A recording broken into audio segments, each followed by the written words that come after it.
Welcome back to Seaside Joe, a football podcast. I'm Kenneth Arthur, and as you know, really fired up the podcast again because it's such an interesting time for the Seattle Seahawks franchise to have not been this poor of a team since 2011, at least in terms of record. And certainly you would think that some sort of change needs to happen for the Seahawks to go back to the Super Bowl, because it's been 5 or 6 years since Seattle really felt like a team that could threaten to do that once the playoffs got going.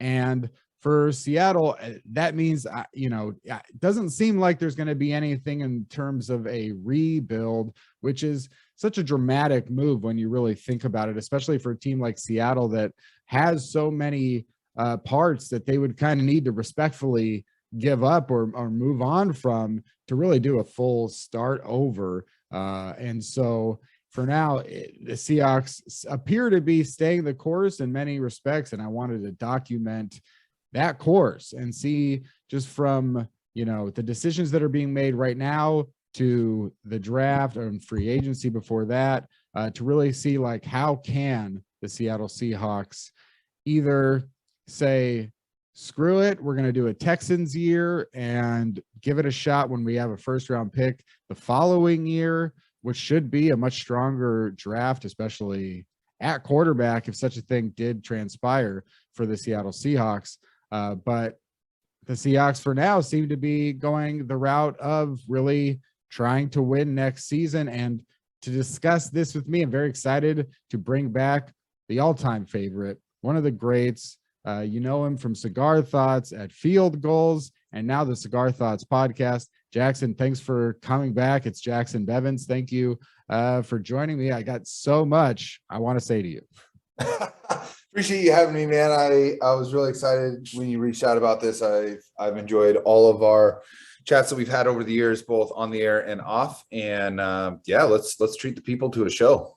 Absolutely. I mean, let's start. I guess since I was just talking about it, let's just start maybe where your heart is, where your head is at. What does your heart say the Seahawks need to do? What does your head say that the Seahawks need to do right now? Man, I'll answer this with the caveat that it is a different answer than I had even at Christmas. Mm-hmm. It's something where one of the things that I try to do with my writing and my podcast, and just even in conversation, is to be really honest. And I don't mean that in the way, I mean, most people I think want to be honest, but I mean it in the way that, like, even if it's counter to how I felt earlier. And when you're putting things in writing, when you're putting things on the air, I get the temptation or almost the impulse really to defend whatever flags you've planted along the way. And for me, that was it's time for change at the top. Certainly at head coach. I saw Pete Carroll for most of this season and really for much of last season as someone who built this incredible football monument over this amazing 40-year career, reached the absolute pinnacle of the sport, and wasn't going to change, because that's a hard case to make to someone who not only won national championships, but also won a Super Bowl with this system that he built, basically changed how the NFL played defense, and then won 10 plus games every single year after that, but I was seeing the cracks start to show from 4 poor drafts in a row from GM John Schneider. And all of a sudden, it's like, once the vibes changed, one of the things that I think has really helped Seattle be really, really good in terms of win-loss perspective is just vibes. And it's a hard thing to base an argument around because you can't quantify it. But there were so many games that I felt Seattle won because they made big high leverage plays late, even if they got outplayed by their opponent. And it just seemed unsustainable to me. And this year we saw it all fall down. We saw how fragile this roster was. So I was ready to turn the page. And, on my podcast, I had Greg Rosenthal on from NFL Network. And we played a game where I said Pete Carroll and then went through the other 31 head coaches in the NFL. And we left out college coaches and coordinators because who knows. But we just went through them and we're like, okay, would you rather have Pete Carroll or Sean Payton? Would you rather have Pete Carroll or Matt LaFleur? And went down all the way through. And I ended up with Pete Carroll at 13th. He had him at 16th. And I think we both realized that's higher than we thought he would be going in.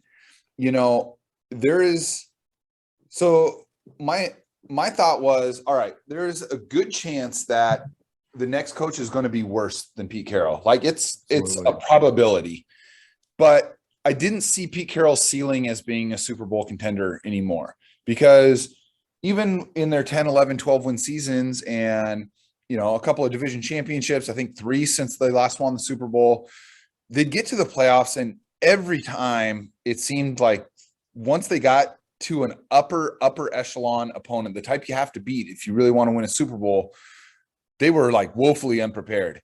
You know, their loss to the Rams last year in the playoffs, to a backup quarterback, they just looked so unprepared for that game. Before that, getting blown out in the first half against the Packers, their really tough loss to the Cowboys where they just banged their head against the wall for 55 minutes before finally turning Russell Wilson loose. It was just like, I don't see Super Bowl potential. And then these last 2 games happened. And I don't want to be a prisoner of the moment, but I also have to understand that opinions need to change with new information. And the Seahawks just scored 89 points in 2 games. That's something in consecutive weeks. That's something that's only happened 3 times in the last 5 years across the NFL. You see why Pete Carroll has been banging the drum on having an effective running game to our frustrations over the years, because Rashad Penny has been the most productive running back in the NFL for a month now by a lot. He has more yards after contact than any other running back has yards in the last month. So it's like, okay, now the offense is cruising. The defense has actually been pretty good from a points allowed standpoint this year. They finished 7th in offensive DVOA this year, higher than the Rams. And that was with that gigantic wasteland they had in the middle of the season. So they're a pretty young roster. I think they've actually drafted pretty well the last 2-3 years. Do you think to some degree, these feelings that you're having and the way that your emotions get mixed based on new information, how much does that change when if I said that the 89 points happened in weeks 2 and 3 instead of at the end of the season? How much do you think that changes things? Huge, big time. And I was wrestling with that this week too, is like how much of this is just the timing. This is also the first time in 8 years that a Seahawks season has ended with a win. We haven't had this feeling going into an offseason before because they've lost either in the playoffs or in the last game of the season, the 1 year that they missed. And so if it happened in weeks 2 and 3, and then the rest of the season happened after that, I would be far more bearish on the direction of the team.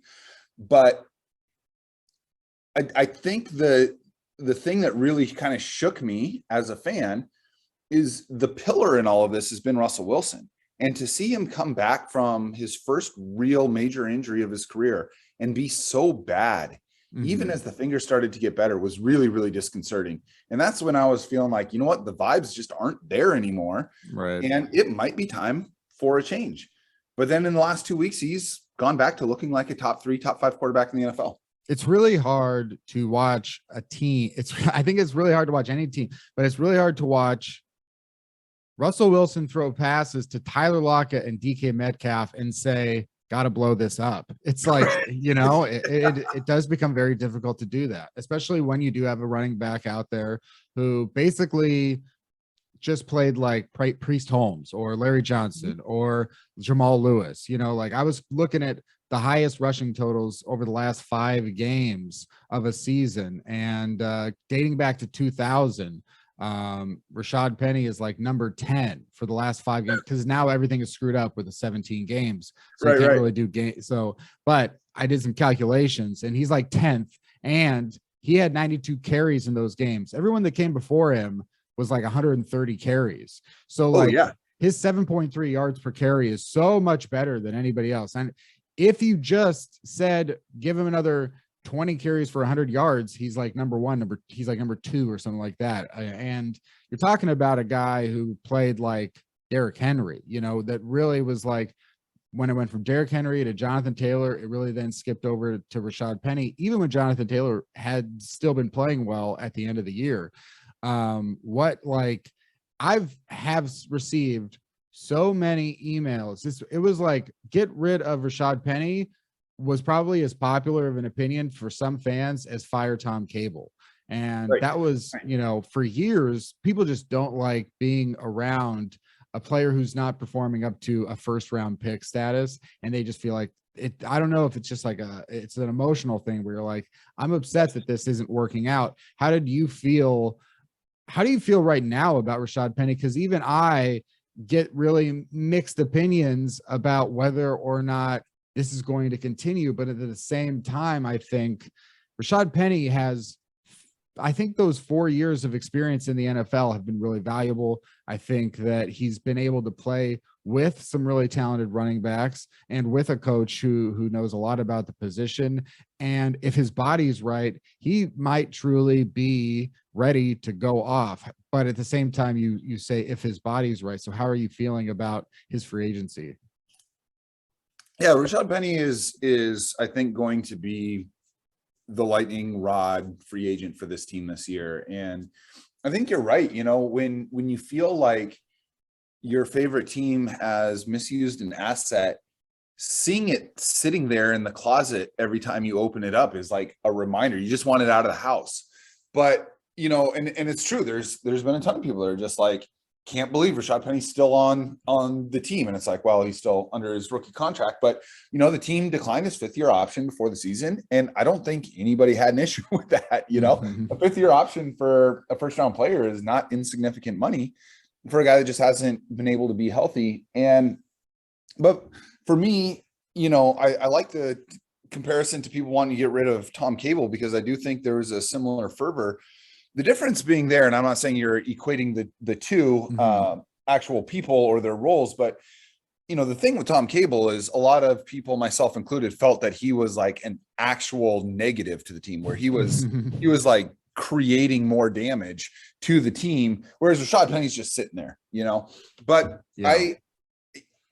I have come to, there's always other franchises that you admire and elevate. And the Seahawks are definitely a top tier franchise from, ownership on down. They have conducted themselves in the way that I hope a franchise does, but they've got some glaring weak spots. And one franchise that I really don't think does, outside of maybe the relationship between the GM and the quarterback, is the Packers. I want to be the Packers. I love how they've built their team. And I think they've got a quarterback that would allow them to be as good as the Packers are this year. And I think the Packers are the best team in the NFL by a margin right now. And they've prioritized having 2 good running backs. And, I was just reading today, average passing yards in the NFL is at its lowest since 2013. Average depth of target is at its lowest since 2007. I mean, the aerial attack took off, and we all wanted Seattle to be a part of it. And they were, to a large degree, over the last few years. But then defenses are just keeping their safeties deeper. They're playing more shell coverage. Pass rushers are getting better. You don't have to blitz as much in order to create pressure. And so, we've seen that change, and the best teams in the NFL right now are running the ball well. And we saw how important that is, in Green Bay's prioritized that position. They've used a lot of capital between contracts and draft picks on Aaron Jones and AJ Dillon, and they're awesome. And what that allows them to do with a great quarterback and a great receiver is win any type of way that they need to. If, they say styles make fights, and there's just certain teams, like the Seahawks can't beat the Rams, but the 49ers can't beat the Seahawks. It's just the styles don't match up. There is no style to the Packers. It's like how the Patriots were with Brady for so long. It's like there's not an identity that you point to. The Packers can run it 40 times in a game if they want to, or they can pass it 40 times in a game if they need to. And they're going to be really good at all of that. So to just dismiss Penny, it's all going to come down to what his price tag is. But Chris Carson has a neck injury. He's no sure thing. And I don't think you approach Rashad Penny as this is our bell cow back that we're going to give 300 plus touches to. But there's like only 4 to 6 of those guys in the world. Anyway. Oh, there's not even anymore. I mean, this year you've got one 300-yard. There was one. Jonathan Taylor was over 300 attempts. Derrick Henry would have been. Yep. And Najee Harris, I think he got over in week 18. He got over 300 attempts, and I think there was one other, and everyone else was like 200. So yeah. That is the running back is like 2 guys combining to 1. Yeah, exactly. That shouldn't be your standard for your NFL running back, is that they need to be that guy, because they're just not out there. And like, look, we grew up watching football in the 80s, 90s, early 2000s, where you did have Priest Holmes and you did have Larry Johnson and you had Eddie George and Barry Sanders and Emmitt Smith and Jamal Anderson. And these dudes that you would just give it to, literally these guys were getting 400 touches a year. And it was like, you expected them to hold up to that, but the physics of the game just continue to change, and the running back position is the most vulnerable to the increased speed and power. And a lot of time these guys are just, their tendons are victims of how explosive they are. And honestly, those guys were always getting hurt too. Like, we just don't, I don't think like Jamal Lewis had 400 carries and then he tore his ACL, and it was like, it was like the body never probably was ready for this, especially playing the least forgiving position in the league. Yeah, totally. So it's like, if you need Rashad Penny to be LaDainian Tomlinson or Adrian Peterson, like, okay, yeah, that's probably not going to happen. But he is performing like his last 5 games.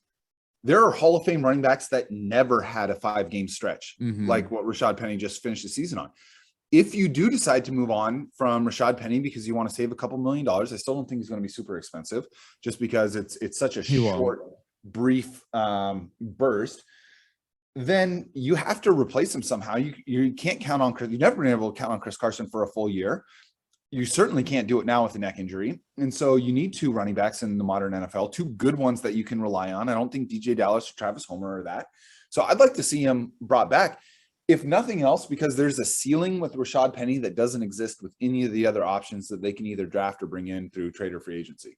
Right. No, you're absolutely right. I think the more you even talk about it, and the more I think about it, and the more I think about Pete Carroll and what if Rashad Penny, if he was on another team for the last 4 years and that team let him test free agency, I think the Seahawks would be the first team to go sign Rashad Penny, or try to, at least, because the idea of having that, in the same way of going out for Eddie Lacy, it's just like they didn't get that one right necessarily, but that was someone who the Seahawks were like, we really want that guy. And so if Rashad Penny was out there right now, the more I think about it, the more I'm like, the Seahawks have the cap room to do it. The biggest issue probably, I can't say probably, it's just a theory I have, but the biggest issue could be that, just as with like Leonard Fournette last year, he's coming off of a really good playoff run. The Bucs win the Super Bowl. He's a former top 5 pick.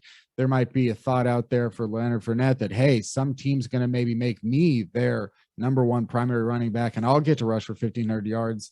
And the Bucs didn't say, and the Bucs were like, no, there won't be. And probably Leonard was like, yes, there will. And then he goes and he tests free agency, and there wasn't, not even the Seahawks, So I think Penny will have to, answer those same questions about running back durability and the fear that teams have about, it's just the running back position had to become a specialized position where you had this guy who does this and this guy who does that, or maybe they do similar things, but you just want to spread out, especially over a 17-game season, spread out those carries as much as possible. So, and the thing that gets overlooked, I think it's a great point. The thing that gets overlooked with specialty backs is you tip your hand, right? If JD McKissick is out there, there's a much higher percent chance that they're going to pass.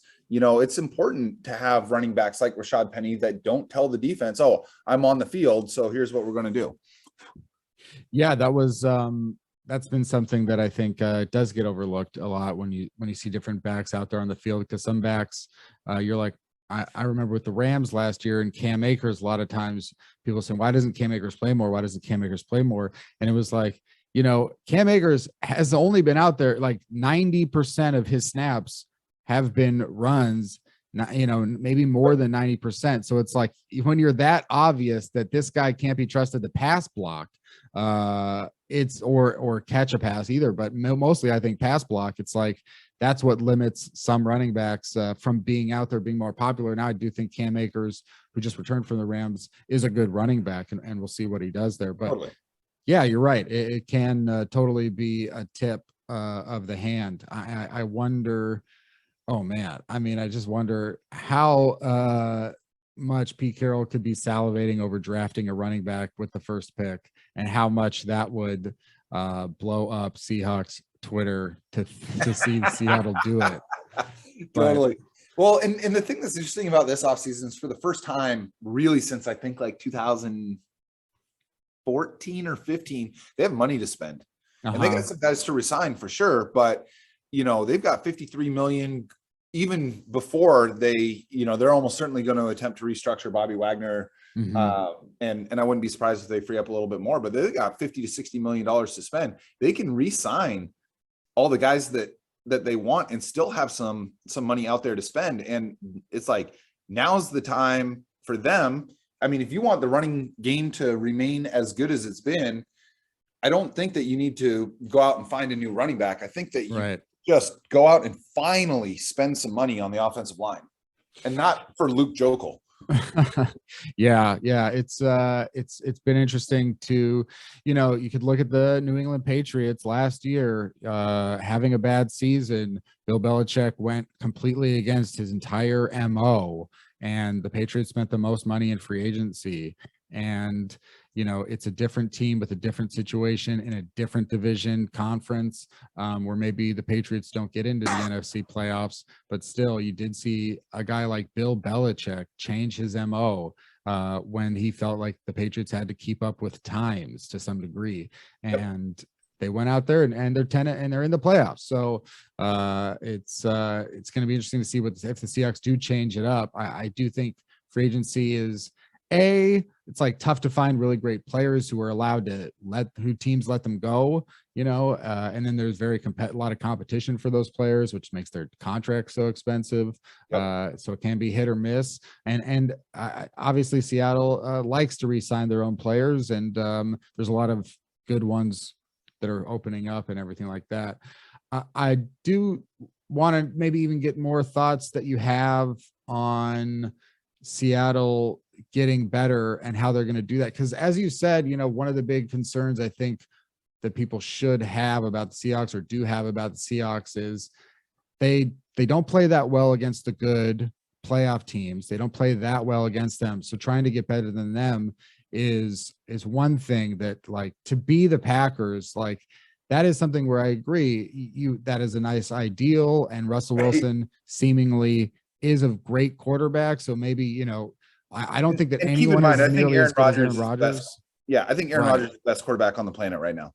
Yeah, I mean, he's that and it's not surprising, right? It's like the way that he has really mastered that position has been in the works for a long time, and it's just, to think that Russell Wilson will do that now seems that seems difficult. Doesn't mean you can't win the Super Bowl, right? Because obviously the Packers don't win the Super Bowl very often, but it's like there's that part of it where it's like, how can the Seahawks get as good as the Packers? It's like they're so not nearly as good as the Packers that it's like, it's crazy to me, because you do look at Pete Carroll. You're right. Like, when I look at Pete Carroll and the rest of the division, I go like, you're going to fire Pete Carroll and then you're going to find a better head coach than these three guys. Like, that's like, Pete Carroll is your best chance to do that. So there's that part of it. And then you go Russell Wilson, you're not going to do better than Russell Wilson. So you can't trade him unless you're truly giving up. And then you've got Metcalf and Lockett, and the Penny goes off, and there's like Wagner and Brooks and Adams, and you can say like, yeah, you can build something here. But at the end of the day, they're not nearly as good as the great teams. And then they go like 500 against the bad teams. So it's like, there's so much more room to climb. We had the Seahawks of the 2012 to 2015 era. And, one thing that I was thinking too, Jackson, was just like, if we're in an ideal situation, you got to compare 2011 Seahawks to 2021 Seahawks and think, okay, great. Somehow 2011 Seahawks went to supercharged mode in 2012, and they were playing well in the second half of 2011. Some of those pieces were in place already, like Earl and Cam and Sherman. And then, of course, there was the fantastic draft that the Seahawks had, which didn't even really include a monumental first-round pick. So there's more hope there. But that would seem to be the ideal. But Jackson, what do you think? Like, how do the Seahawks, when you know that Russell Wilson will be the quarterback, when you kind of know a lot of the players in play already, how do the Seahawks go from they're okay to like, okay, they're possibly going to go into the playoffs and beat the Packers and beat the Buccaneers and beat the Cowboys and beat the Rams and beat the 49ers and all these teams that right now are clearly better? Yeah, I don't think that it's like they're one step away. I don't want that to be the takeaway, but I do think the landscape in the NFL changes really, really quickly. True. I'm fond of saying the NFL is the fastest learning organism on the planet. There's dozens and dozens of really smart football minds grinding dozens of hours of tape every week to learn what you do well, what you don't do well, and then building game plans around that. And it's really hard to stay good. And the most important thing you can do to stay good is to get and keep an excellent quarterback. So we've checked that box. The most important one is good. I don't really foresee any scenario where Russell Wilson leaves. Certainly not this year. Maybe if they're not able to work out an extension, it becomes a bigger thing after that. But here's my offseason wish list. These we're talking about, do you keep Rashad Penny or not? These moves don't happen in a vacuum, but I think that Seattle has some firepower that they haven't had in the past. And for how much has been made about that they don't have the consolation of a high first round pick to sort of soothe them after a 10-loss season, does mean that they're picking at the tops of the second, third, and fourth rounds too. And that's valuable. There's still a benefit to being able to pick at the tops of those rounds. So they've got that. They've got money to spend, like we always talked about. So here's how I would prioritize it. My number one thing that I would try and do is to restructure Bobby Wagner. If they cut him, my understanding is they save $16 million. That's great. I think that if you're trying to rebuild championship mentality, there is a huge benefit to having a guy like Bobby Wagner. I thought Cody Barton played well in his stead. I'm not really ready to sign up for 1,000 snaps of Cody Barton in the middle of a championship defense yet. So I think there's a case to be made for Bobby sticking around, maybe moving some money around, regardless of whether you can do that or not. That'd be the first thing I tried. The second thing I'd try is to get Dwayne Brown back on a 2-year deal with a team option for the second year. And he was honestly pretty open about saying he would be open to a 1-year deal. A reporter asked him, would you consider signing a 1-year deal to stay? And he said, yeah, I understand my age. I understand the market. Money would have to be right, but I wouldn't necessarily say no to that if that ended up being the best option for me. And so I would really work on, keeping him there, because offensive lines do work as a chain. They're linked together, and it is important. There's a reason that coaches talk about having an anchor on the offensive line. I feel like also they've got a lot of teams are working out these void years too to offset some of these 1 years. Big time. Yeah. That's the new way of doing things. And you just make up money and move it around and all that stuff. And it's really cool, but I think the biggest thing mostly for them is to keep that one really good guy. Because if you let Dwayne Brown go, now you've got a huge hole to fill, and it's going to cost a ton of money to fill it in any meaningful way. You're not going to be able to draft that guy this year, and you're going to pay a huge premium just to get back to where you were at with Dwayne Brown. So that'd be priority number 2. Priority number 3 for me would be Quandary Diggs. And I thought Quandary Diggs was the Seahawks MVP this year. I thought he was the best player on either side of the ball all season long. And it is heartbreaking to see him 3 minutes away from a really lucrative offseason and have that terrible injury. But initial reports that I've been reading about it all seem to indicate that barring setback, he should be ready to go by the beginning of next season, maybe even preseason, which is awesome. And as calloused as this sounds to say, the injury may have saved the team some money in bringing him back. He's another guy that has expressed interest in coming back. So I don't think that you can have Jamal Adams as your only safety, because he is not a coverage safety, and Quandary Diggs is. Quandary Diggs is the closest thing to Earl Thomas that I think you're going to be able to reasonably find, and you already have him. And that is such an important cog to the type of defense that Pete Carroll wants to run. I should mention, as part of all of this, I would like to move on from Ken Norton Jr. I understand that it's still going to be Pete Carroll pulling the strings from a philosophical standpoint with the defense, but in terms of who's calling the plays, I can't do another season of this. Never sack the quarterback, never turn the ball over, hope to get a third down stop and keep your offense off the field for 9 minutes at a time. I don't care how few points they give up. I'd rather give up an extra 3 points a game to actually create some turnovers and some sacks and get our offense back on the field, because I think they would more than make up for it. So that's a part of this too. And to piggyback on that, you got to stop treating Jamal Adams like he's a safety in the traditional sense. He's not. I didn't mind the process behind trading for him. What I think has made it a bad trade so far is them not figuring out the best way to weaponize him. I think he's far more. You think that the Seattle Seahawks would trade a first-round pick for a player who they don't know how to use, Jackson? I know. I don't know about that. This is part of my frustration, right? I liked the Jimmy Graham trade, but then they had him block half the time when he literally the year before sued the NFL to be seen as a wide receiver. And they're like, nope, you're going to be a Pete Carroll tight end. So that kind of thing is frustrating. I think it's a really good interjection there. So you gotta weaponize Jamal Adams. He's Shaq Thompson. He's Isaiah Simmons. Figure out how to move him around. He's a heat-seeking go-getter of the football. Let him. And I think he's a great leader. Like I think he actually is a great player to have on your team. I agree. And now you have him. You gave him $70 million. So he's there regardless. You got to figure out how to use that guy in a much more dynamic way than they have been. So then you start getting to, my next priority would be DJ Reed.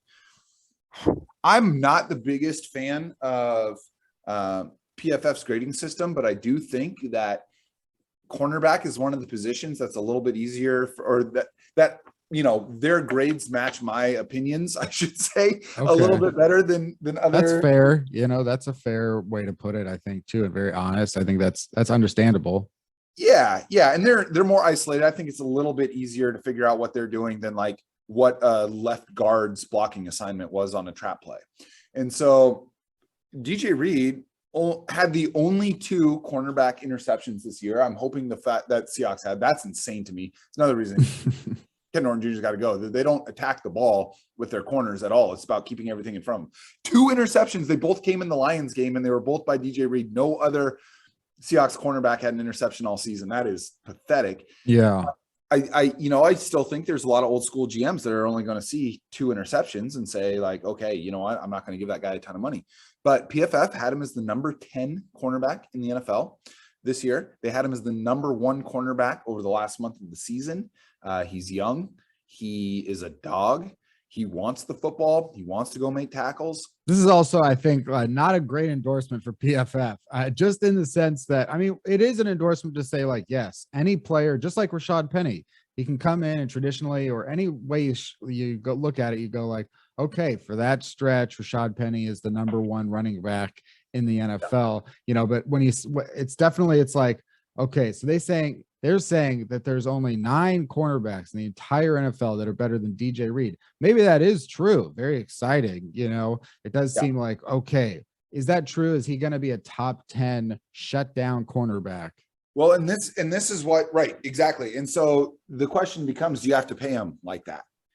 Yeah. And for me, if you can get someone that is coming off of a true cornerback 1 season, okay, maybe not top 10, but like, yeah, I see. He's a cornerback 1 season this year. And on a defense that was dysfunctional for a large period of that time. So, having one really good corner that you can count on does allow you a lot more freedom with what you do defensively. I think it's a reason. I think that him playing so well down the stretch is part of the reason they ended up getting 10 sacks in the final 2 games, is because they weren't feeling like they had to drop Benson Mayo and Carlos Dunlap into coverage. So I do think it opens some things up. And if he's anywhere around 10 million a year, I think that's money well spent to keep that, just because it's going to cost a lot to. Wow. Yeah, that is fair.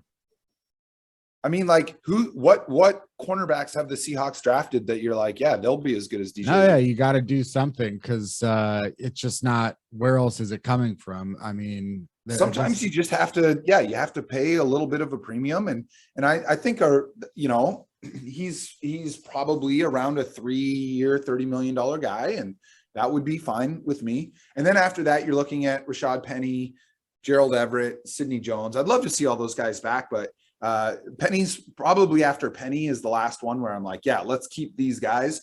And Al Woods too, but he's going to be really cheap. I think he's probably a $2, $3, $4 million player. I think you can get on a 1-year deal. And Pete Carroll loves those Quentin Jefferson, Brandon Mebane types that just clog things up in the middle. And Al Woods is great for that. So I would take care of all of that first. And presumably that's going to leave you with $25 to $30 million. And I would say circle the top 8 free agent offensive linemen and don't leave the offseason without 2 of them. I think go hard at the offensive line, and specifically, you're already keeping Dwayne Brown. Presumably, where do you think that money goes on the? So I mean, line? dream scenario is you go get Brandon Scherf, and I'm so impressed. So another franchise that I hold in really high regard, and I think if you zoom out and say just, who do you think has been the best franchise over the last 5 years? I think it's the Chiefs.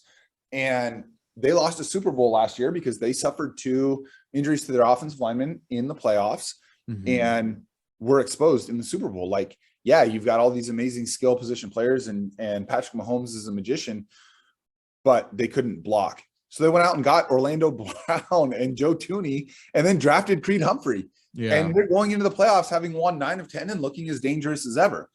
So, yeah, did they overspend for Brown? Probably. Did they overspend for Thuney? Maybe.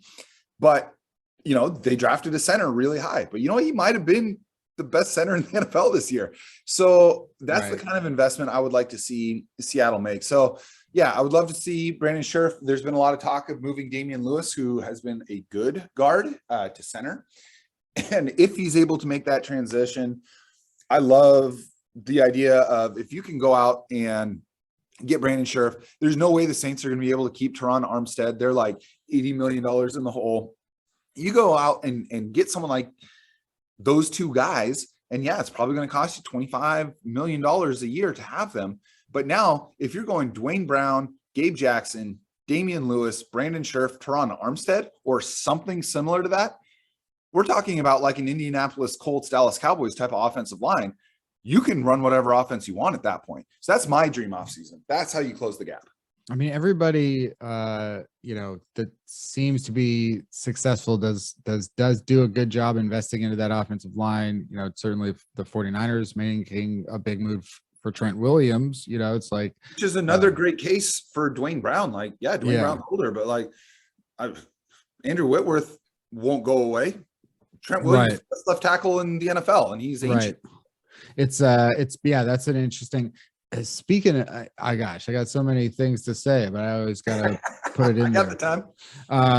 Let me push back a little bit on your number 3, re-signing Quandary Diggs. The reasons that this was before the injury that I was saying I don't endorse re-signing Quandary Diggs because I don't know that the Seahawks are in the position, and this was even before the last, maybe even before the last 2 games. So before all that stuff happened, I was like, I don't really endorse this team investing in like players who are about to be 30 or over 30. Like, I think like it might be time to get some younger guys in there. There's also now that we've got a little bit more hindsight on that, I see Quandary Diggs. Now he's, he does have an injury. As you say, like it could save the Seahawks money, but there's a reason, that it's like the money being saved is like once you suffer like an injury, especially one like this, it's like, okay, yeah, we just have hypotheses of what you're going to do and how you're going to look when you return. Yes. How do you feel about Seattle's depth at safety? Would you go out there and get another safety outside of, we know that who's there now, but how much do you think you got to be careful with that safety position and re-signing Diggs? I think a lot of this is reflective of just an ethos that I have where I'm a big bird in the bush guy, or bird in the hand guy over the two in the bush. Uh-huh. And I think when you have a really good player at an important position, and safety is not free safety is an important position, but it's kind of middle of the hierarchy when you look at the average position, what they get paid and all that kind of thing. But it's really important. If you're going to keep Pete Carroll around for another year or two, it is a high leverage position. So, the guys that you go out and get instead, I mean, Tyrann Mathieu is going to cost $1 trillion. Devin McCourty, Marcus Williams, Marcus May. These are expensive replacements. And so, I would rather have Diggs Diggs is going to cost as much as they are or something similar. And I would rather pay him that money than pay a premium against the market on some of these other guys. You're right. The injury they're going to have to make a decision on Diggs before they know while he still has lots of recovery ahead of him, let's put it that way. Yeah. I really don't mind you pushing back on this one, because I think there's ways to be more aggressive elsewhere. You could not re-sign Diggs and then go out and get a really good pass rusher. Maybe that gets you Dante Fowler Jr. instead. Are you a better defense with Dante Fowler Jr. and a replacement safety versus Quandary Diggs and still rolling out Rasheem Green and Darrell Taylor and Carlos Dunlap on the edge? There's a really good case to be made for that. But then you have to go get that guy, right? So the other thing is I don't really trust this defense or Pete Carroll to draft these guys anymore. He drafted Earl Thomas and Cam Chancellor. That was fucking amazing, but he had to use a top pick to get Earl Thomas, number 14 overall. And then Cam Chancellor worked out in an amazing way. But since then, it's Delano Hill and it's Tedrick Thompson and it's, maybe Marquise Blair could be good. Who knows? He's been hurt the whole time, but like, I don't really see a track record in the last 10 years that tells me that they're going to be able to bring in a cheaper option at that position that's going to allow them to do everything underneath them that they want to do. And I feel like, you would agree too, where it's like you cannot equate anything more to a 10,000 scratcher lottery ticket than like finding Cam Chancellor in the 5th round. Like you do have to invest high. Like more and more, I think it's becoming obvious, especially with these last 2 years where the whole draft process has been an entire mess. You still look at it and think, man, the cream rises to the top. Like you look at the rookies this year, all the way down to from like number 3, really, because the quarterbacks are still figuring it out, to like Micah Parsons and so on. Like so many players who contributed at a high level as rookies this year. Some of them didn't even play last year, the previous year, in college. And you got Jamar Chase as maybe the best all-around receiver in the NFL, if not Justin Jefferson. It's wild to think of like. And, I do think, you're right about overemphasizing the top 10 pick, the Seahawks giving up number 10 pick or whatever. It sucks. But at the same time, like, yeah, this team is not one number 10 rookie away from competing next season. It is unfortunate to not have like maybe another player. It's possible, Seattle drafts George Karlaftis with that pick out of Purdue. And all of a sudden, he comes in and he's an impactful player maybe, but ultimately it's like, that's always even a little bit of a gamble too. But the Seahawks, whatever they do decide to do with their 2nd round pick, and if they're going to find any ways to get additional picks, like, do you think that that's your, again, emphasis would be offensive line with that first pick? Yeah, I think so. Depending on who's there, of course. And there's tons of caveats, right. But that would be my top priority in both the drafted, because you can spend a ton of money in free agency, but you're still, an injury away. You need that depth. I would just, between draft and free agency, I would be tempted to go all offensive line and defensive line. I think you're actually fairly solid elsewhere. But, the other thing about not having a top 10 pick is it does save you some money, Yeah, true. And those can be expensive mistakes. So that's a little bit more money to spend elsewhere. Would I rather have the 10th overall pick than not have it? Yes, I would. But it is not without a little corollary benefit there as well. So I would just hammer offensive and defensive line depth as like the top two things, and then everything else is multiple tiers below it in terms of priority. Let's go talk about if we're talking about the future of the Seahawks, the immediate future of the Seahawks. You've got the playoffs going on right now, and the Seahawks have to watch every other team in the division play in the playoffs. Yep. I don't know. All three teams seem to exist. Obviously, the Cardinals, they look so bad over the last month that it's hard to. It'll be interesting. Teams have looked bad and then won the Super Bowl before. So I think the Cardinals certainly have a lot of talent. You also have the 49ers who, we've known as a sleeping giant for the last few years, and they still sometimes, are still asleep at the wheel. But at the end of the day, there's obviously a lot of potential there. And then the Rams, they just keep loading up because, Stan Kroenke, the owner, really wants this to be like an entertaining show. I think, he's really looking at the LA Rams as like a world team. The NFL just announced some of these partnerships to develop teams, fans base in other countries. And the Rams got China, they got Mexico, they got everything where it's like, they're really going to be pushing this, and SoFi Stadium, everything. So it's like, that's why I think the Rams continually bring in players like Von Miller, Odell Beckham Jr., Matthew Stafford, and they're going to continue to keep loading up. So Jackson, when you see the Rams, the Cardinals, the 49ers looking ahead to next season, we know that Trey Lance should be starting next year, depending on how well that goes. But overall, how much do you anticipate like the Seahawks competing with these other three teams, and where would you rank them? I don't think they're that far away within their own division. I think the Rams probably underperformed their talent level a little bit this year. I think they're the best team in the division. I think top to bottom roster wise, they're a top 3 or 4 team in the NFL.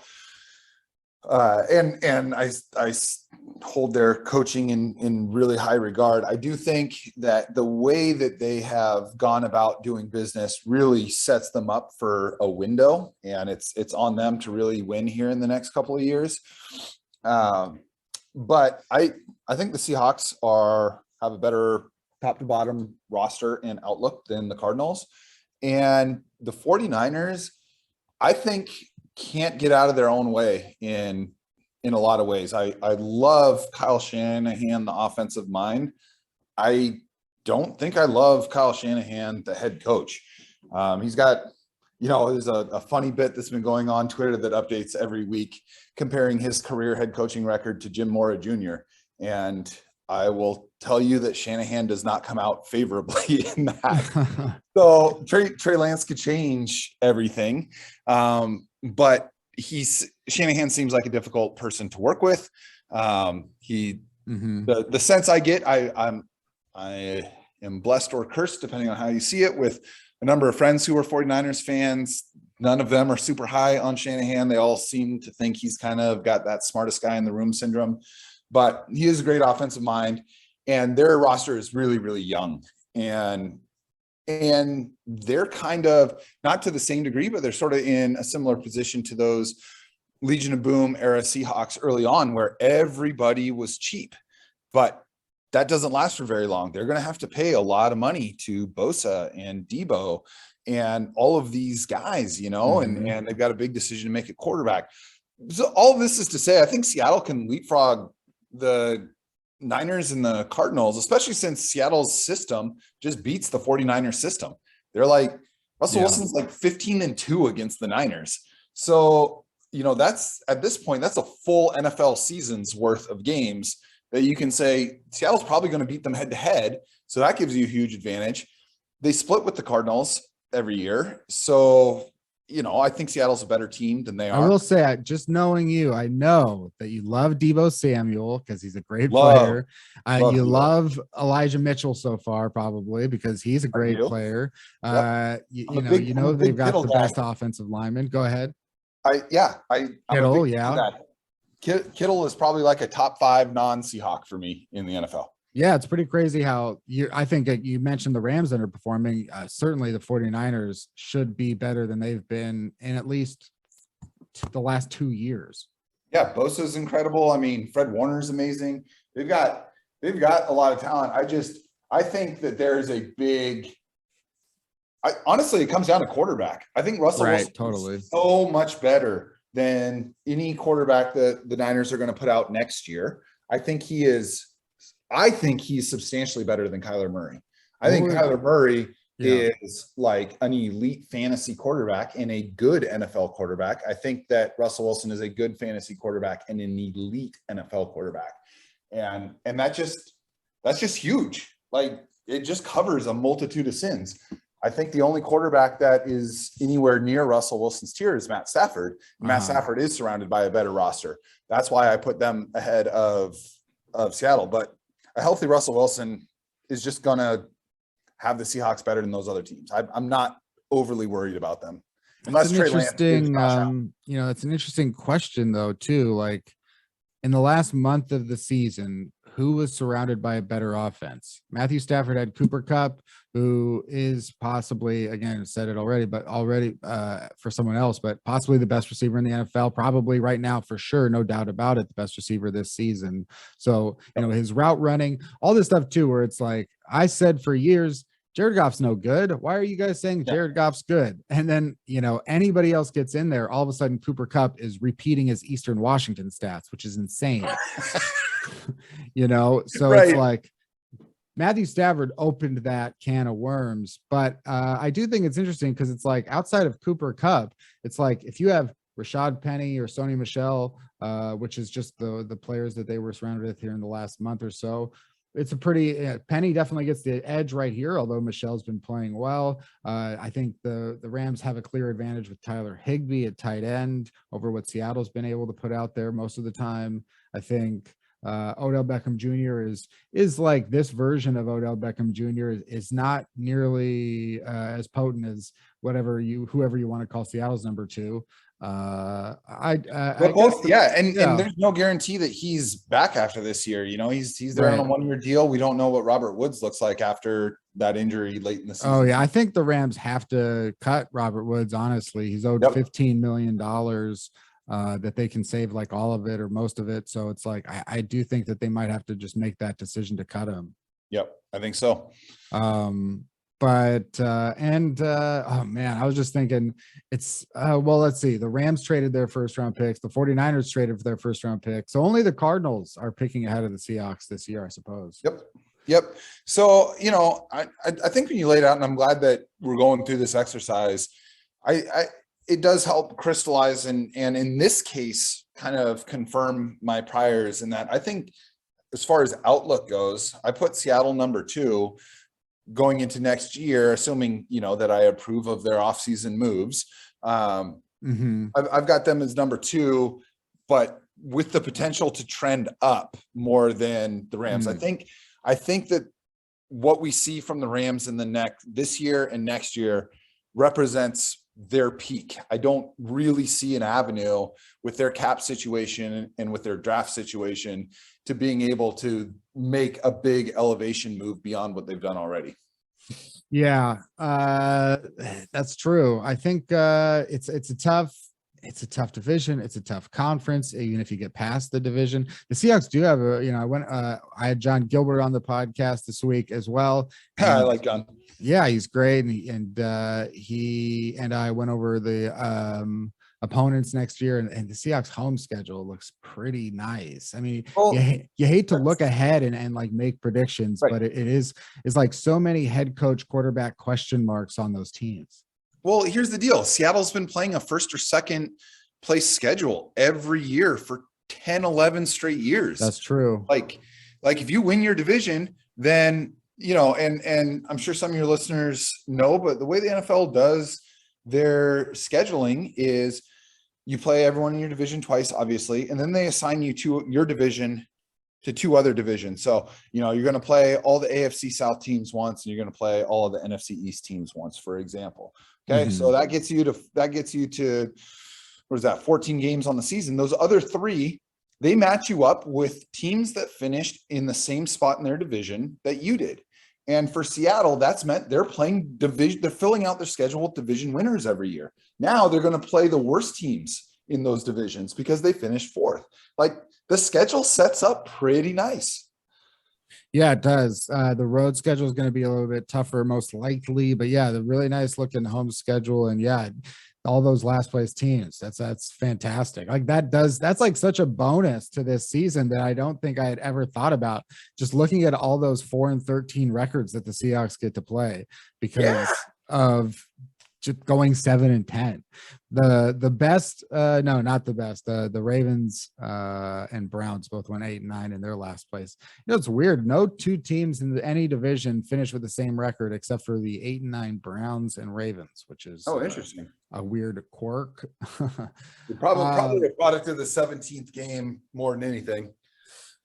Yeah, the 17th game. I mean, the NFL, Mike Florio, Pro Football Talk, always says it's just going to be 18 games in a year or two. And I think that sounds probably right. Yeah. And this whole 17 game schedule did you feel like you enjoyed it at any degree? Do you think like you got especially for the Seahawks not getting a playoff game, do you feel like you got the bonus action you wanted? I don't know what, I mean, I'm such a football degenerate that like I selfishly would watch as much NFL football as they were able to give me, but I'm more interested in the sustainability of the league. And I want players to have longer careers and all of that stuff. So I was against the 17th game. I will be against the 18th game. Not that will matter at all, because you're right. I think it's going to happen, but I do. And this was the first ever week 18, and it gave us what I think was the best regular season football game I've ever watched in my life. It was Chargers Raiders right at the the last game of the entire season was so riveting. And the best thing that the NFL has done, I'll give them grief for adding a 17th game and ultimately an 18th game, because I'm not really on board with that just, philosophically, but going to 7 playoff teams was so awesome. It made so many more games matter during that last game of the season. Yeah. That was really, really cool. Yeah, that's a great point. And to get like a playoff game essentially of that intensity with the Raiders and Chargers and Steelers somehow taking part too. It was a very, and then even I was watching the NFL video of like every touchdown scored in week 18, and they do them in chronological order, and watching even like the Seahawks Cardinals interspersed with Rams 49ers, and knowing that, the 49ers, they have to win to get in the playoffs. And then the Cardinals, they have to win in case the 49ers win to get the division. And it's like, there was a lot of really fun stuff happening in the evening. But those morning games in week 18, I was like, this is weird. This is like preseason. This is so weird. None of these games will affect anything. And the teams know that. Like, to me, like that's an impact on those games. Like, I feel like sometimes you see a player go out there and have the game of his life, and I'm like, yeah, a no pressure football game is something that never happens. Right. Or is very rare, I should say. And it's like, it was refreshing. No pressure games. Yeah. Yeah. It was refreshing to just watch a game and be like, all right, we're in full evaluation mode with the Seahawks. It's like the first time we've really ever been, since you and I started writing about and talking about this team, yeah, pretty much, except for maybe like the last game of the 2011 season, but certainly every game prior to week 16 of this year for the last 10 years has mattered. It's had playoff implications. Yeah. So it was so nice to just like let go and watch the seed just be like, all right, what do we want to see from this game? What do we think is sustainable? And you just get to watch and evaluate. It was liberating. Yeah, that's very interesting. And to think about the idea of this is such an unusual situation for the Seahawks to be in, and for Pete Carroll and Russell Wilson to be in, and to not have really ever had the time to appreciate that we didn't have those moments where it's like, you don't want those moments, but just realizing like, oh yeah, I remember Seahawks football, from many years before that. I remember what it's like to not do as well. But it's been so sustained. I can't imagine what it was like for Patriots fans in 2020, watching, the Cam Newton offense and not being that successful as they had been for 20 years. And then also to see Tom Brady win the Super Bowl on top of that. No wonder Bill Belichick went all in on free agency, I guess. But it's so unusual to see that happen. Speaking of our time knowing each other, before we go, I wanted to talk about Twitter and social media and stuff like that with you, because even on Twitter, I feel like me and you were there around at the same time and can kind of remember how much has changed over 10 years with just being a part of it. And we have almost the same experience, yes. I think there's so much that we share in that experience, and I've been off of it for a couple of years now, and it's been an interesting experience to see from the outside. I'm just curious, cause I never get to talk to anybody from that world about that world. And it was such a daily part of my life. And I'm just kind of curious, what you think of Twitter and Seahawks Twitter and stuff today. Yeah. I think it's interesting. I am a very active Twitter user. It's my most used app and all of that stuff. And I think there is a lot of potential damage that comes with spending a lot of time on social media. And I try and be aware of that. It is for me a big part of,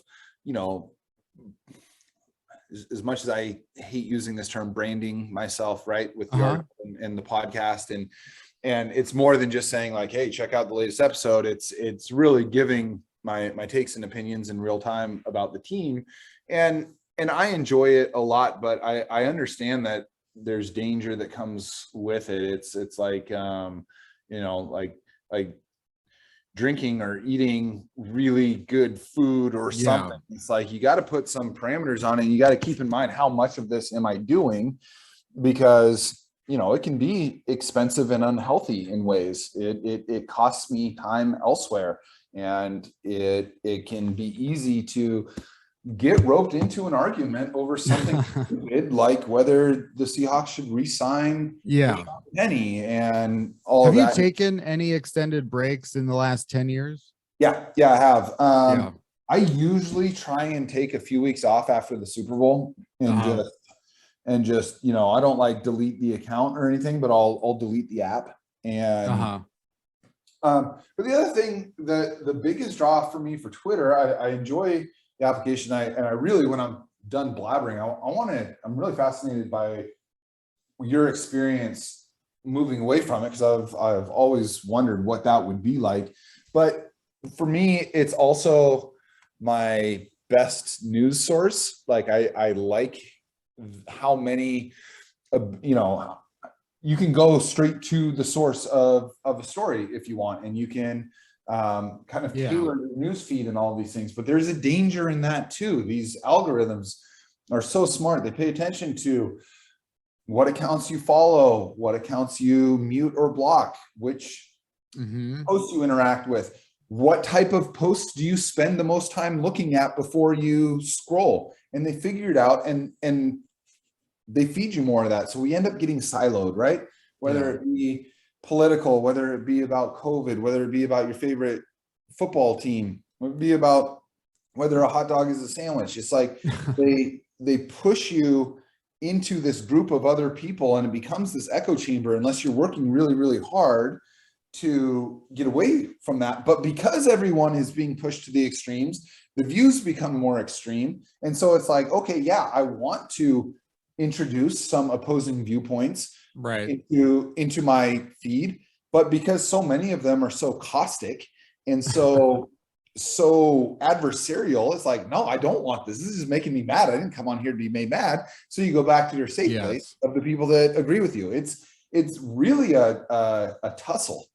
Well, I mean, this is one of the, I've always wanted to talk to you most of all about Twitter, because I know that you do think about this stuff, and, that you're cognizant of, of all that Twitter does and how it can impact people and the emotional impact that it has on people, and that you're self-aware and not, not like too proud or not, too egotistical or anything to like, you don't have any ego as far as I can really tell, so it's like, for me, I always like, man, Jackson, because I have such a, sometimes I get such a cynical, negative opinion of people, how they act sometimes on Twitter. But then I also look at but Jackson is a great guy. And like, I've always thought he's a great guy. Yeah. So what's he doing arguing with this egg on Twitter? I'm just like, he's like, he doesn't seem to be negatively impacted in his life. Like you're still out there in your life having a great time. And I'm like, yeah, you're doing great. So it's like, you manage to somehow make those two things work at the same time, which I really admire. But I do think, like, having stepped away from it for my reasons, I did just a lot of it was not just how I felt it was changing others, but then realizing, like, eventually I had to look in the mirror and be like, this is changing me and I don't like it. So like, I don't want to have, because like you bring up how there's arguments and stuff like that. It's like, yeah, Twitter is one giant argument. Why can't people, it seems like it's hard for people to use it without having an opponent, without having an enemy, without having someone to argue against it. And maybe that's just a fine part of human nature. But I do think, like, there are certainly addictive qualities to that argument, or addictive qualities that go so far. It's like, you mentioned like eating or drinking and stuff like that. And it's like, yeah, a lot of myself, like if I go 10 years drinking every single day, except that nobody really talks about Twitter as like a thing. It's like, but you do use it. At least I was using it every single day, but at least now, you mentioned like you're using it and you're putting on the podcast, and it's like a whole thing connected to a job. And I was like, there's so many people who use it, and it's like you're giving yourself away to this thing for free. You're not getting anything back. Couldn't you channel this into something else? So one of the things that I've done over the last probably 2 years or so is really dig into who I follow. And I just did a big purge, and I decided that at any given time, I'm only going to follow exactly 420 accounts. And if there's a new account that I want to follow that I see and I'm like, oh, this is interesting, I will literally scroll through and find someone to boot, because it keeps it from ballooning, which was starting to happen. And honestly, I unfollowed a lot of people, a lot of accounts. A lot of them were news accounts, whether I agreed with them or not. I've muted a lot of words. That's been the biggest one. When Twitter introduced the mute feature, I muted the words Trump, Clinton, Biden, guns, all that stuff. Because like, if I want to seek out opinions or arguments about those things, I don't have to look far. I just don't need them being fed to me. So every tweet that holds all that stuff in it gets eliminated, which is awesome. And so now, that's smart. I didn't even know you could do that. Yeah. So now it's like, if you scroll through my follows, it's a bunch of like, I just followed microscopic images, right? It's like super duper electron magnifying glass images of like sand and shit. It's super interesting. I follow a bunch of cute animal accounts and things like that, where it's like, I'm not seeking it out, but it's like, all of a sudden I'll watch a dog walking around with a family of ducks on its back, and it's like, oh, that was fucking awesome. That was the best thing I saw today. And I wasn't going to seek it out, So I've really tried to cultivate a more positive I guess, timeline, and if I find that there's an account or content related to an account that is continually giving me icky feelings or maybe not enough good to outweigh those things, I'll just unfollow them. Like, I don't care. So it is an active effort of really trying to cultivate what is entering my brain. But to your point, I've known a number of people that have said no to various social media platforms, and I don't think I've ever talked to any of them and heard them say they miss it. Yeah, no, I mean, that's one. I agree with that. Anytime that I say someone, and maybe it's like some sort of air of superiority that people like I have or something like that, where I'm like, oh, good, I got off of that and I'm going to be proud of it. But like at the end of the day, because it's like, I don't think that it hinders necessarily a good life and all that kind of stuff. I think like I find myself just doing more with my life that I enjoy. Even if it's just like I feel like for a long time I just didn't even like watching movies or TV shows, and it was like my attention span was gone. Right. And yes. And as soon as I got off that, I was like, man, I'm way into movies again. I'm way into music. Like I've got so much more that I'm taking in that's like actually, you only have so many waking hours a day. So it's like all of that more that I'm taking in that's like art or whatever. I guess I'm reflecting on it now and just thinking like, yeah, I have so much more time to do that stuff. And I feel like my output for an article will be better because I've seen people who I'm like, they tweet a lot and I'm like, this is great stuff. If you put it in an article, you could probably have a career, and that's, like I said, like people give themselves away for nothing, unless, you get the return of like the community or, getting retweeted and feeling good and stuff like that. But Twitter gets you all your content and your information, which they'll use as well. And it's like Twitter gets so much more off of its users than the users get back from Twitter in some cases. You know what I mean? Yeah, totally. It can be a positive. Social media can be a positive, but it's not going to be a positive on its own. It's going to require active effort to make it a positive experience. Do you have TikTok? That's my wife's equivalent of Twitter. She loves TikTok, and I have never. So I'll watch TikTok when I got the app. I'll watch the ones that she sends me that she thinks are funny or interesting. And even just doing that, I have never in my life seen anything more addictive on the planet than TikTok. Yeah, that's what I've heard. And it's interesting too, because like at a certain point, when you talk about the Cigar Thoughts podcast and promoting it and everything like that, at a certain point we might go like, hey, you don't want to be late to that party. It's like that might be something where it's like, hey, if you don't know how to use TikTok in 3 years, you'll be irrelevant. I have had this very thought. Yep. So it's so dangerous, especially like the content that you and I do is online.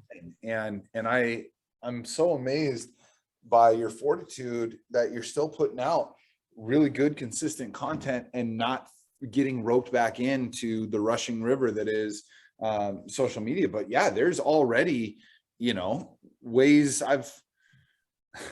TikTok is like, yeah, I could get into it. I think I'd probably after a while be good enough at it to really for sure my stuff out there to more people and all that stuff.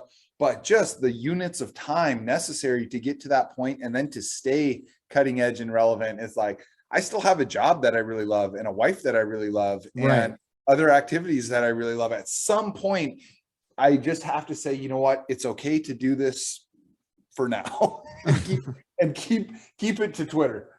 Yeah, that's fair. And I'll say we'll get out of here because I want to save a lot more to talk to you about here after the Super Bowl. We'll do it again. Yeah, I'd love that. Yeah, one of the things I think too with Twitter, comparing it to TikTok and looking around is like stepping back from it from a little while. I just don't know if I necessarily see any growth happening on Twitter anymore. I don't know if it's necessarily a place where either a person's it's very difficult, I think, to grow in general at this point, like if you didn't already have like a spurt. But I think also like it seems like the tweets that I see today are just versions of the same tweets I saw in 2015. And sometimes I'm like, yeah, when people ask me like, well, then why don't you just get off of Twitter? Like stop using it. It's like, well, that's literally impossible. If I want to write about football, that is where the information is going. That is like the place to get breaking news, and you can't do it. And like my work wouldn't exist without it. And that's what's like definitely keeping Twitter afloat as it loses money every year, is like its necessity. So it's interesting. Like, what do you think? Do you have any inclination on even like what the future of or Twitter or social media could look like in 3 to 5 years in terms of do you think like Twitter like this is sustainable for as long as it goes? I think that, well, I think there's two parts to my answer. And the first one is I do believe Twitter has become something of a public utility at this point. Mm-hmm. Like if you just got rid of it, there would be, it's like from Star Wars, and Death Star hits, was it Alderaan? I don't know my Star Wars that well. And Obi-Wan is like, I heard a million voices cry out and then go silent. Like that would happen if Twitter just went away. It's still such a massive news propagator, more than anything else. You could get rid of all of the other stuff, but like news travels through Twitter now. You're not waiting for for the longest time you waited for the newspaper, and then you waited for the radio ports, and then you waited for your TV show, and that's how you kind of know what's going on in the world. And no one's going to go back to doing that. So I think Twitter stays, but I could see it becoming mostly like a news aggregator and less of a place to go to for social interaction. I think that it's just all about what are the middle schoolers and high schoolers doing? Like they're not on Facebook. I mean, they don't give a shit about Facebook. Facebook fucking sucks, dude. Like I need it. I actually need it for my real job. Like it is almost indispensable. I'm never on there, and I feel bad because I'm missing out from cute posts of my nieces and nephew and all of these things. And, but like, I generally don't care. No one puts their best content. The only people putting their best content on Facebook are parents and grandparents. And I'm not interested in what they think their best content is. So it really is. What are the middle schoolers and the high schoolers doing? Because as they become adults and really start to grow their social networks, that's going to be the main thing. And I think it's TikTok and YouTube right now, as far as I can tell.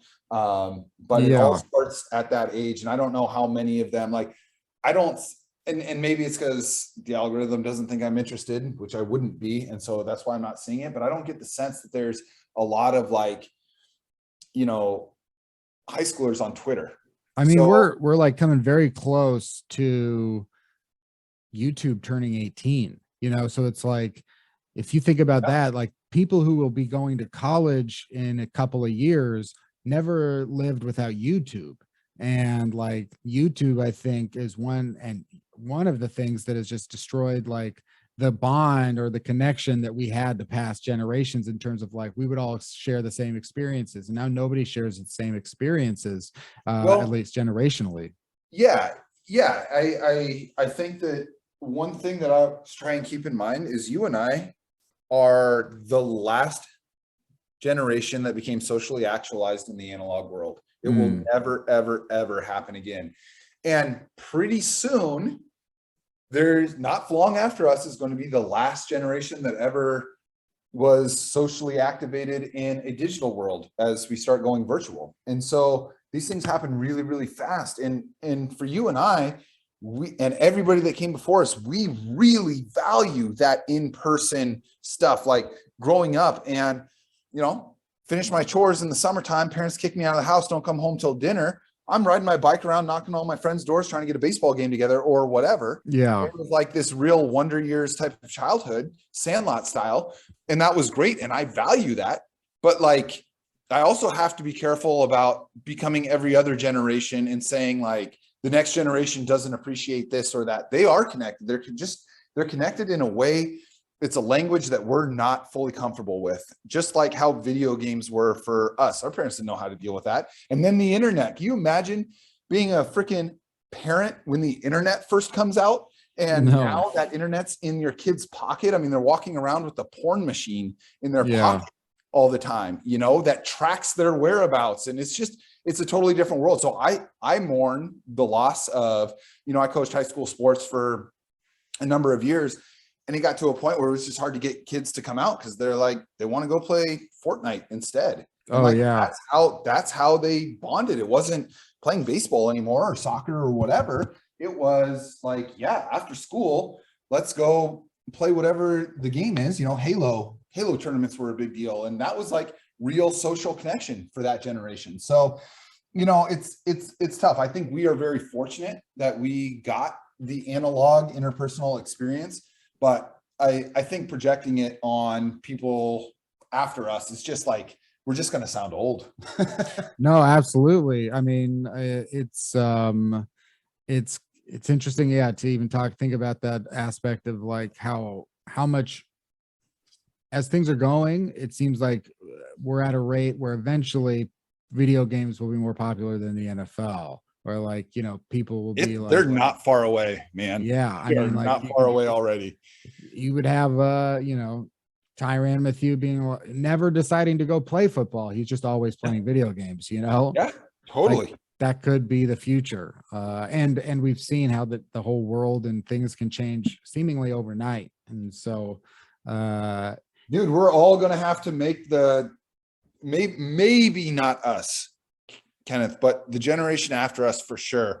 At some point in their lives, they are going to have to make the red pill, blue pill choice, man, whether they want to plug into the metaverse or not, because that reality is going to exist in and of itself, and it's going to offer things that aren't available in what we consider the real world. And you're either going to be in or out. I don't think people are just going to be able to. We already have people having a hard time making online and offline lives work together. Once it's fully immersive, there's no hopping in and out of it, man. It's like, it's going to happen. The Matrix is coming. I mean, it definitely feels that way. I think that even as I quit social media and feel good away from it, sometimes I have to go like, I know that I picked a loser. Like if there's a battle between online and offline, I know that I'm picking the loser, you know? Yeah, totally. That's kind of a difficult choice, but it's like, I don't know. I'm just going with it. But yeah, it's like, there's a difference between what is the winning choice for the future of the world and what is the winning choice for the next, 50 years of your life. Totally. It seems like you're choosing the winning one for that. Well, I chose a winning guest today for the podcast. Thanks for coming on and talking Seahawks and online stuff with me today. Like I said, please come back in a month and we'll talk about whatever happened in the playoffs.